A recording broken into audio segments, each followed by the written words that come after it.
Hello friends, good evening and welcome to the Success Kendra. Friends, शाम के 6 बज चुके हैं और शाम के 6 बजे का जो समय होता है वो होता है एग्जाम बूस्टर का। फ्रेंड्स, इस सेशन में हम लोग इतिहास, भूगोल, पॉलिटी, अर्थव्यवस्था और जनरल साइंस के इम्पोर्टेंट प्रश्नों को कवर करते हैं जो आपके आगामी एग्जाम्स के लिए काफ़ी इम्पोर्टेंट हैं। फ्रेंड्स, इस सेशन में हम लोग कुल 30 प्रश्नों को कवर करते हैं। आज हमारा पार्ट 4 है। इससे पहले हम लोगों ने पार्ट 1, पार्ट 2 और पार्ट 3 को कवर कर लिया है। अगर आपने उन वीडियोज़ को नहीं देखा है तो उनका लिंक मैंने आपकी सुविधा के लिए डिस्क्रिप्शन बॉक्स में दे दिया है, आप एक बार ज़रूर देख लीजिएगा। और फ्रेंड्स, इस वीडियो का लिंक शेयर कर दीजिए ताकि और भी लोग इस सेशन से जुड़ जाएं। जितने भी लोग सेशन से जुड़ते जाएंगे उतना ही सेशन इंटरेस्टिंग बनते जाएगा। तो फ्रेंड्स, फटाफट लिंक को शेयर कर दीजिए। चैनल पर नए हैं तो चैनल को सब्सक्राइब कर लीजिए और बेल आइकन को साथ ही साथ प्रेस कर लीजिए ताकि जब भी मैं वीडियो अपलोड करूँ उसका नोटिफिकेशन आपको मिल जाए। तो चलिए फ्रेंड्स, वीडियो स्टार्ट करते हैं। आज का सेशन स्टार्ट करते हैं और आप लिंक को लगातार शेयर करते जाइएगा। पहला प्रश्न देखिए। पहला प्रश्न काफ़ी इंपॉर्टेंट है। यह प्रश्न कई बार प्रीवियस एग्जाम में पूछा जा चुका है। प्रश्न है कि शरीर के अंदर रक्त का स्कंदन किसकी मौजूदगी के कारण नहीं होता है। इंपॉर्टेंट प्रश्न है, बताइएगा, जल्दी बताइए इसका सही आंसर क्या होने वाला है। इसका सही आंसर होगा ऑप्शन बी, हिपैरिन। हिपैरिन नामक प्रोटीन का उत्पादन यकृत द्वारा होता है। ध्यान रखिएगा, कहाँ से होता है? लीवर से होता है, जो कि शरीर के अंदर रक्त को जमने से रोकता है। इसी से मिलता जुलता एक और नाम है फ्राइबिनोजन। याद रखिएगा, फ्राइबिनोजन। ये भी एक प्रकार का प्रोटीन ही है और इसका भी उत्पादन यकृत के द्वारा ही होता है और इसका कार्य है रक्त के थक्का बनाने में मदद करना। तो आप ये भी ध्यान रखिएगा। चलिए अगला प्रश्न देखिए और फ्रेंड, लिंक को शेयर जरूर करते रहिए। दूसरा प्रश्न है, गुणसूत्र में होते हैं। गुणसूत्र में क्या होता है बताइएगा। गुणसूत्र या क्रोमोजोम, याद रखिएगा, गुणसूत्र या फिर क्रोमोजोम दोनों एक ही बात है। क्रोमोजोम अंग्रेजी में है और गुणसूत्र हिंदी में है। तो बताइएगा, गुणसूत्र या फिर क्रोमोजोम में होते हैं। तो इसका सही आंसर है ऑप्शन सी, डीएनए और प्रोटीन।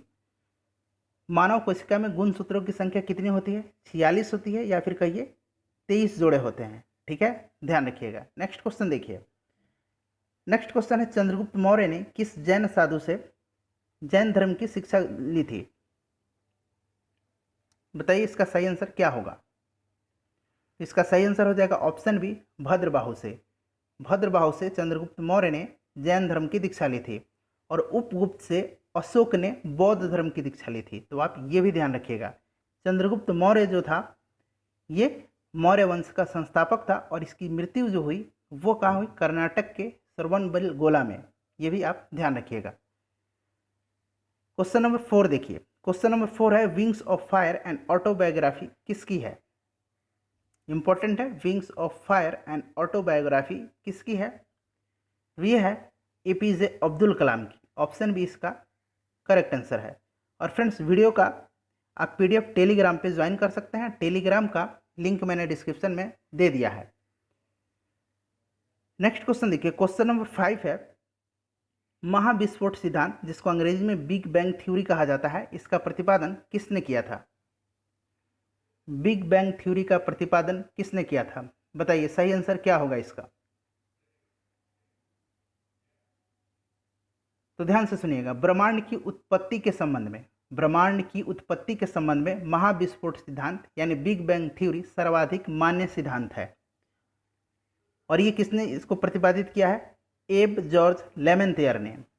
बाद में रॉबर्ट बेनोगेन ने, याद रखिएगा, बाद में रॉबर्ट बेगोनेर ने इस सिद्धांत की व्याख्या की थी। नेक्स्ट क्वेश्चन देखिए। नेक्स्ट क्वेश्चन है कि भारत की संघीय व्यवस्था में संविधान संशोधन की प्रक्रिया का प्रावधान किस देश से लिया गया है? बताइएगा कि संविधान संशोधन की जो प्रक्रिया है वो किस देश से लिया गया है।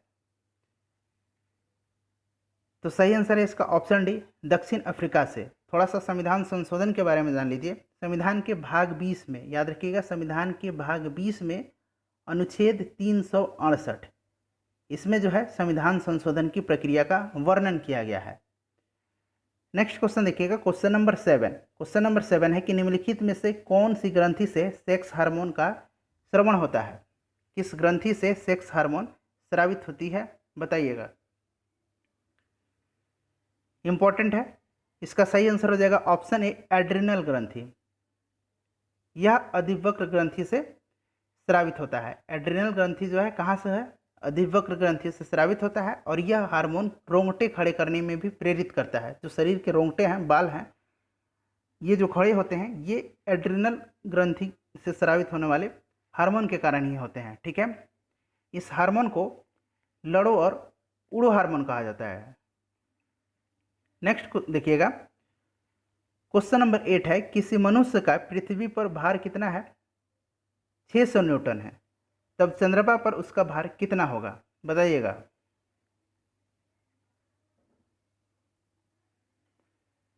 इसका सही आंसर हो जाएगा ऑप्शन बी 100 न्यूटन। चंद्रमा पर जी का मान पृथ्वी के जी के मान का 1/6 गुना है, अतः चंद्रमा पर व्यक्ति का भार पृथ्वी के भार का 1/6 गुना होगा। अब देखिए पृथ्वी का पर कितना है, 600 है, इसका 1/6 भाग होगा। ठीक है, अब देखिए ये जैसे ही आप इसको जब कैंसिल कीजिएगा तो 100 टाइम्स में जाएगा, कितना हो जाएगा, 100 न्यूटन। क्वेश्चन नंबर 9 देखिए, क्वेश्चन नंबर 9 है अफ्रीकी, यानी अफ्रीकी ये मोरक्को है, फिर मोरक्को जो है कहाँ है, अफ्रीका में है। ठीक है, अफ्रीकी यात्री इब्ने बतूता किसके शासनकाल में भारत आया था, याद रखिएगा इब्ने बतूता कहाँ का था, किस देश का था, मोरक्को का था, और मोरक्को कहाँ है, ये अफ्रीका महादेश में है। ये किसके शासनकाल में आया था, इंपॉर्टेंट है, बताइए इसका सही आंसर क्या होगा। तो इब्ने बतूता 1333 ईस्वी में, ध्यान रखिएगा 1333 ईस्वी में भारत आया था, और यह किसके शासनकाल में आया था, मोहम्मद बिन तुगलक के शासनकाल में। सुल्तान ने इसे दिल्ली का काजी नियुक्त किया और 1342 ईस्वी में इसे अपने राजदूत के रूप में चीन भेजा था। मोहम्मद बिन तुगलक जो था, इसने अपनी राजधानी दिल्ली से देवगिरी स्थानांतरित की और इसका नाम दौलताबाद रखा था। तो आप इतनी सारी बातें ध्यान रखिएगा। क्वेश्चन नंबर 10 देखिए, मैन ऑफ डेस्टिनी के नाम से किसे जाना जाता है। यह जो मैन ऑफ डेस्टिनी है ये किसके लिए प्रयुक्त हुआ है, जल्दी बताइएगा। मैन ऑफ डेस्टिनी के उपनाम से किसको जाना जाता है। इसका सही आंसर है option C Napoleon Bonaparte. Hitler को किस नाम से जाना जाता है, फ्यूरर के नाम से जाना जाता है, या फिर लिटिल कारपोल। लिटिल कारपोल, ये दो नाम से हिटलर को जाना जाता है, और मैन ऑफ डेस्टिनी के नाम से नेपोलियन बोनापार्ट को जाना जाता है। क्वेश्चन नंबर 11 देखिएगा, मैराथन दौड़ की दूरी कितनी होती है। फ्रेंड्स फटाफट लिंक शेयर करते जाइए ताकि और भी लोग इस सेशन से जुड़ते चले जाएं। मैराथन दौड़ की दूरी कितनी होती है, बताइएगा, इंपॉर्टेंट है, मैराथन दौड़ की दूरी कितनी होती है। तो इसका सही आंसर है ऑप्शन ए 42.2 किलोमीटर, या फिर कहें 26 मील 285 गज। ठीक है, याद रखिएगा। नेक्स्ट क्वेश्चन देखिए, नेक्स्ट क्वेश्चन है कि किस अनुच्छेद के तहत राष्ट्रपति को अध्यादेश जारी करने की शक्ति प्रदान की गई है। यह भी क्वेश्चन काफ़ी इंपॉर्टेंट है, बताइएगा किस अनुच्छेद के तहत राष्ट्रपति को अध्यादेश जारी करने की शक्ति प्रदान की गई है। तो सही आंसर है इसका ऑप्शन बी अनुच्छेद 123 के तहत। अनुच्छेद 72 में राष्ट्रपति को क्षमादान की शक्ति प्रदान की गई है। और क्षमादान कहने का मतलब है कि राष्ट्रपति अगर कोई व्यक्ति फांसी की सज़ा हो या फिर उसकी जो सज़ा है उसको कम कर सकता है, ये अधिकार राष्ट्रपति को अनुच्छेद 72 में दिया गया है। अनुच्छेद 143 में राष्ट्रपति सार्वजनिक महत्व के प्रश्नों पर विचार ले सकता है सुप्रीम कोर्ट से, लेकिन मानने के लिए बाध्य नहीं है। अनुच्छेद 331 में राष्ट्रपति 2 आंग्ल भारतीय व्यक्तियों को लोकसभा में मनोनीत कर सकता है। ठीक है, ध्यान रखिएगा। नेक्स्ट क्वेश्चन देखिए, नेक्स्ट क्वेश्चन है लोकसभा का अध्यक्ष अपना त्यागपत्र किसको सौंपता है। ये प्रश्न तो फ्रिक्वेंटली पूछा जाता है और मैं उम्मीद करता हूं कि आप सभी जानते भी होंगे। तो बताइएगा लोकसभा का अध्यक्ष अपना त्यागपत्र किसको देता है। तो ध्यान से सुनिएगा, लोकसभा के जो सदस्य हैं अनुच्छेद 93, याद रखिएगा आर्टिकल 93 के तहत अपने सदस्यों में से ही 2 व्यक्तियों को, एक को अध्यक्ष और दूसरे को उपाध्यक्ष नियुक्त करते हैं। ठीक है, अध्यक्ष जो है अपना त्यागपत्र लोकसभा के उपाध्यक्ष को देता है और उपाध्यक्ष जो है अपना त्यागपत्र लोकसभा के अध्यक्ष को देता है। तो आप ये ध्यान जरूर रखिएगा। क्वेश्चन नंबर 14 देखिए, चूलिया जलप्रपात किस नदी पर स्थित है। बताइएगा चूलिया जलप्रपात किस नदी पर स्थित है, इंपॉर्टेंट है। तो चुलिया जलप्रपात जो है राजस्थान के कोटा जिले के, जो कोटा जिला है वहाँ पे चंबल नदी पर स्थित है। याद रखिएगा कोटा जिला, ये जरूर ध्यान रखिएगा, चंबल नदी पर स्थित है। ठीक है, और इसकी ऊंचाई लगभग कितनी है? लगभग 18 मीटर है।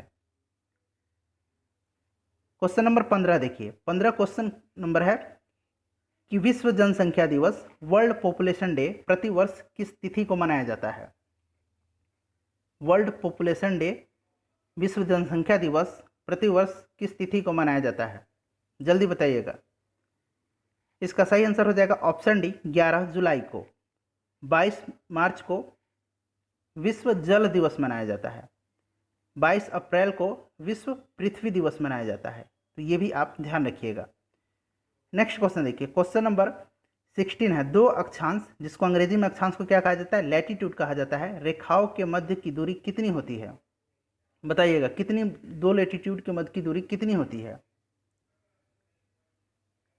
सही आंसर होगा इसका ऑप्शन बी, 111 किलोमीटर। इंपॉर्टेंट है, याद रखिएगा कितनी होती है? 111 किलोमीटर। देखिएगा ये इक्वेटर है, देखिए ये जो दोनों दूरी हैं यही क्या है? लैटिट्यूड है, और इन्हीं के बीच की दूरी कितनी होती है? 111 किलोमीटर होती है। ठीक है, नेक्स्ट क्वेश्चन देखिएगा, क्वेश्चन नंबर 17, भारतीय राष्ट्रीय कांग्रेस के दूसरे अधिवेशन की अध्यक्षता किसने की थी? इंपॉर्टेंट प्रश्न है, और बताइएगा इसका सही आंसर क्या होगा। तो इस प्रश्न का सही आंसर होगा ऑप्शन बी, दादा भाई नौरोजी। कांग्रेस का जो पहला अधिवेशन हुआ था वो हुआ था 1885 ईस्वी में। कहाँ हुआ था?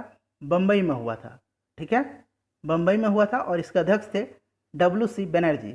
दूसरा अधिवेशन जो हुआ था वो कोलकाता में हुआ था, और इसके अध्यक्ष कौन थे? दादा भाई नौरोजी थे, और ये कब हुआ था? 1886 ईस्वी में। तीसरा अधिवेशन जो हुआ था ये कहाँ हुआ था? ये मद्रास में हुआ था 1887 ईस्वी में, और इसके अध्यक्ष थे बदरुद्दीन तैयब जी। बदरुद्दीन तैयब जी भारतीय राष्ट्रीय कांग्रेस की अध्यक्षता करने वाले पहले मुस्लिम अध्यक्ष थे। ठीक है, उसके बाद चौथा अधिवेशन हुआ था 1888 ईस्वी में, और इसके अध्यक्ष जो थे ये जॉर्ज यूल थे। कौन थे? जॉर्ज यूल थे, और ये पहले अंग्रेज थे जिन्होंने कांग्रेस के अधिवेशन की अध्यक्षता की थी। तो आप ये सारी बातें ध्यान रखिएगा। नेक्स्ट क्वेश्चन देखिए, क्वेश्चन नंबर 18, किस मुगल बादशाह ने आलमगीर की उपाधि धारण की थी? आलमगीर के उपनाम से किसको जाना जाता था? किस मुगल बादशाह को जाना जाता था? बताइए। इसका सही आंसर हो जाएगा ऑप्शन सी, औरंगजेब को। औरंगजेब को आलमगीर के नाम से जाना जाता था, या फिर आप इसे जिंदा पीर भी इस नाम से भी जाना जाता था। ये भी याद रखिएगा, जिंदा पीर के नाम से किसको जाना जाता था? औरंगजेब को। नेक्स्ट क्वेश्चन देखिए, क्वेश्चन नंबर 19 है, किस सिख गुरु ने खालसा पंथ की स्थापना की थी? बताइएगा, किस सिख गुरु ने खालसा पंथ की स्थापना की थी? 1699 ईस्वी में। याद रखिएगा 1699 ईस्वी में बैसाखी के दिन गुरु गोविंद सिंह जो सिखों के 10वें गुरु थे, उन्होंने खालसा पंथ की स्थापना की थी। सिखों के प्रथम गुरु कौन थे? तो सिखों के प्रथम गुरु और सिख संप्रदाय की स्थापना गुरु नानक देव ने किया था, और ये बाबर और हुमायूं के समकालीन थे। किसके समकालीन थे? गुरु नानक देव, बाबर और हुमायूं के समकालीन थे। ये भी प्रश्न पूछा जाता है, तो ध्यान रखिएगा। और इनका जन्म कहाँ हुआ था? ये भी पूछा जाता है, तलवंडी में। ठीक है फ्रेंड्स, नेक्स्ट क्वेश्चन देखिए। नेक्स्ट क्वेश्चन है 20 नंबर प्रश्न कि खो खो में खिलाड़ियों की संख्या कितनी होती है? खो खो में खिलाड़ियों की संख्या बताइएगा कितनी होती है? सही आंसर होगा इसका ऑप्शन बी, 9 होती है। कबड्डी में कितनी होती है? 7 होती है। हॉकी, क्रिकेट और फुटबॉल में कितने होते हैं? 11 होते हैं। नेक्स्ट क्वेश्चन देखिएगा। नेक्स्ट क्वेश्चन है, कांग्रेस का विभाजन किस वर्ष हुआ था? तो कांग्रेस का विभाजन बताइएगा किस वर्ष हुआ था? यहाँ से 3 प्रश्न पूछे जाते हैं। पहला देखिए, किस वर्ष होता है, कब हुआ था इसका विभाजन? तो 1907 में हुआ था। किस अधिवेशन में हुआ था? तो याद रखिएगा सूरत अधिवेशन में हुआ था। और इसकी अध्यक्षता किसने की थी? तो इसकी अध्यक्षता किसने किया था? रास बिहारी घोष ने किया था। याद रखिएगा किसने किया था? रास बिहारी घोष ने किया था। यह भी प्रश्न पूछा जाता है। नेक्स्ट क्वेश्चन देखिएगा, क्वेश्चन नंबर 22, किस विटामिन की कमी से बाल गिरते हैं? मोस्ट वीवीआई प्रश्न है, किस विटामिन की कमी से बाल गिरते हैं? बताइएगा सही आंसर क्या होगा इसका? तो इसका सही आंसर हो जाएगा ऑप्शन डी, विटामिन B7। और ध्यान रखिएगा विटामिन B7 को बायोटीन कहा जाता है। क्या कहा जाता है? इसका रासायनिक नाम क्या है? बायोटीन है। विटामिन B1 को थायमिन कहा जाता है, ठीक है, इसको थायमिन कहा जाता है। और इसकी कमी से कौन सी रोग होती है? विटामिन B1 की कमी से बेरी। विटामिन B5 को पेंटोथेनिक अम्ल कहा जाता है और इसकी कमी से पेलाग्रा नामक रोग होता है। विटामिन B6 को पायरिडॉक्सिन कहा जाता है, याद रखिएगा क्या कहा जाता है? पायरिडॉक्सिन कहा जाता है और इसकी कमी से एनीमिया नामक रोग होता है। 23 नंबर देखिए, बगरुम्बा किस राज्य का लोक नृत्य है? बगरुम्बा जो है ये किस राज्य का लोक नृत्य है? ये प्रश्न ALP की एग्जाम में पूछा गया था और ये लगातार पूछा जाता है, किसी न किसी एग्जाम में आपसे ये पूछा जाता है कि बागरुम्बा किस राज्य का लोक नृत्य है। इस प्रश्न का सही आंसर क्या हो जाएगा? ऑप्शन ए असम का, ठीक है। छत्तीसगढ़ का क्या है? पांडवानी है, कल ही हमने चर्चा किया था। और तीजन बाई इसकी कलाकार हैं, ठीक है। पंजाब और राजस्थान, आप बताइएगा कमेंट करके कि पंजाब और राजस्थान के कौन से लोक नृत्य हैं। नेक्स्ट क्वेश्चन देखिए 24, सुल्तान अजलन शाह कप किस खेल से संबंधित है? सुल्तान अजलन शाह कप किस खेल से संबंधित है? तो ये है हॉकी से संबंधित और प्रतिवर्ष इसका आयोजन कहाँ होता है? मलेशिया में होता है। याद रखिएगा सुल्तान अजलन शाह कप का आयोजन कहाँ होता है? मलेशिया में होता है। क्वेश्चन नंबर 25 देखिएगा, सेंटलीज जनजाति किस राज्य या केंद्र शासित प्रदेश में पाई जाती है? ये जो जनजाति है सेंटलीज, ये किस राज्य या फिर केंद्र शासित प्रदेश में पाए जाते हैं? बताइए सही आंसर क्या होगा इसका? सही आंसर होगा इसका ऑप्शन डी, अंडमान निकोबार में। नेक्स्ट क्वेश्चन देखिए 26, नीति आयोग के प्रथम मुख्य कार्यकारी अधिकारी यानी CEO, चीफ एग्जीक्यूटिव ऑफिसर कौन थे? नीति आयोग के प्रथम CEO कौन थे? इंपॉर्टेंट है, बताइएगा। नीति आयोग के बारे में जान लीजिए। नीति आयोग का फुल फॉर्म क्या होता है? National institution for transforming India. इसकी स्थापना 1 जनवरी 2015 को हुई थी और योजना आयोग के स्थान पर इसकी स्थापना हुई थी। भारत का प्रधानमंत्री नीति आयोग का अध्यक्ष होता है, ठीक है। नीति आयोग के प्रथम मुख्य कार्यकारी अधिकारी आपसे पूछा जा रहा है, तो पहले CEO थे संधू श्री खुल्लर, ऑप्शन डी इसका करेक्ट आंसर हो जाएगा। वर्तमान में CEO कौन है? अमिताभ कांत हैं। अगर पूछा जाए कि प्रथम उपाध्यक्ष कौन थे, तो प्रथम उपाध्यक्ष थे अरविंद पनगड़िया और वर्तमान में कौन उपाध्यक्ष हैं? राजीव कुमार। तो सबको ध्यान रखिएगा। चलिए नेक्स्ट क्वेश्चन देखिए 27 नंबर है, एलोरा के प्रसिद्ध कैलाश मंदिर का निर्माण किसने करवाया था? एलोरा के प्रसिद्ध कैलाश मंदिर का निर्माण किसने करवाया था? तो इस प्रश्न का सही आंसर क्या हो जाएगा? ऑप्शन सी, कृष्ण प्रथम ने। और कृष्ण प्रथम किस वंश का था? राष्ट्रकूट वंश का। याद रखिएगा राष्ट्रकूट वंश का था और राष्ट्रकूट वंश की स्थापना किसने किया था? दंती दुर्ग ने किया था। तो आप सबको याद रखिएगा। चलिए नेक्स्ट क्वेश्चन देखिए, क्वेश्चन नंबर 28, निक्टोलोपिया रोग संबंधित है। बताना है कि निक्टोलोपिया रोग किससे संबंधित है। तो फ्रेंड देखिए, निक्टोलोपिया जो है इसको हिंदी में रतौंधी कहा जाता है और अंग्रेजी में निक्टोलोपिया। तो आप ये दोनों ध्यान रखिएगा। कभी कभी क्या होता है अंग्रेजी में दिया रहेगा, देखिए जैसा अभी दिया है निक्टोलोपिया। तो जो हिंदी मीडियम के स्टूडेंट हैं वो सिर्फ हिंदी नाम ही याद करते हैं, अंग्रेजी नहीं करते हैं। तो थोड़ा बहुत आप अंग्रेजी नाम भी याद करते चलिए। तो ये आंखों की रोग है और किस विटामिन की कमी से होता है? विटामिन ए की कमी से। विटामिन ए को रेटिनॉल के नाम से जाना जाता है, रासायनिक नाम क्या है? रेटिनॉल है। क्वेश्चन नंबर 29 देखिए, मानसर झील किस राज्य या फिर केंद्र शासित प्रदेश में स्थित है? मानसर झील, ये प्रश्न पूछा गया है SSC CHSL के एग्जाम में। बताइएगा मानसर झील, मानसर झील कहाँ है? जम्मू कश्मीर में है। क्वेश्चन नंबर 30 देखिए, सदाकत आश्रम की स्थापना किसने की थी? सदाकत आश्रम की स्थापना किसने की थी? कल हमने पूछा था कि फिनिक्स आश्रम की स्थापना किसने की थी। तो फिनिक्स आश्रम की स्थापना महात्मा गांधी ने दक्षिण अफ्रीका का डरबन में किया था। आज पूछा गया सदाकत आश्रम की स्थापना किसने की थी? तो सदाकत आश्रम की स्थापना मजरुल हक ने किया था। याद रखिए किसने किया था? मजरुल हक ने पटना में असहयोग आंदोलन के दौरान किया था। और सदाकत आश्रम का शिलान्यास महात्मा गांधी और कस्तूरबा गांधी ने किया था, ठीक है। और स्थापना मजरुल हक ने कब किया था? पटना में किया था असहयोग आंदोलन के दौरान, ठीक है फ्रेंड्स। नेक्स्ट क्वेश्चन देखिएगा। नेक्स्ट क्वेश्चन है कि एशियाटिक सोसाइटी की स्थापना किसने की थी?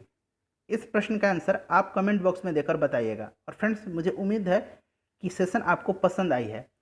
आप 6 बजे ध्यान रखिएगा, 6 बजे हमारा ये एग्ज़ाम बूस्टर का जो सेशन है शुरू होता है रोज़ शाम 6 बजे। इस सेशन के बारे में जितना हो सकता है अपने दोस्तों के बारे में बताइए। आप खुद से आप पूछिए कि आज का सेशन जो है, या हमारा जो एग्ज़ाम बूस्टर का सेशन जो है, आपको कैसा लगता है। मैं यकीन के साथ कह रहा हूँ कि आपको यह सेशन किसी भी यूट्यूब चैनल से बेटर लगता होगा। तो आप अपने दोस्तों को भी बताइए ताकि वे लोग भी इसका फ़ायदा ले सकें। तो फ्रेंड्स, अपना ख्याल रखिएगा और मिलते हैं कल फिर शाम 6 बजे। Thanks for watching.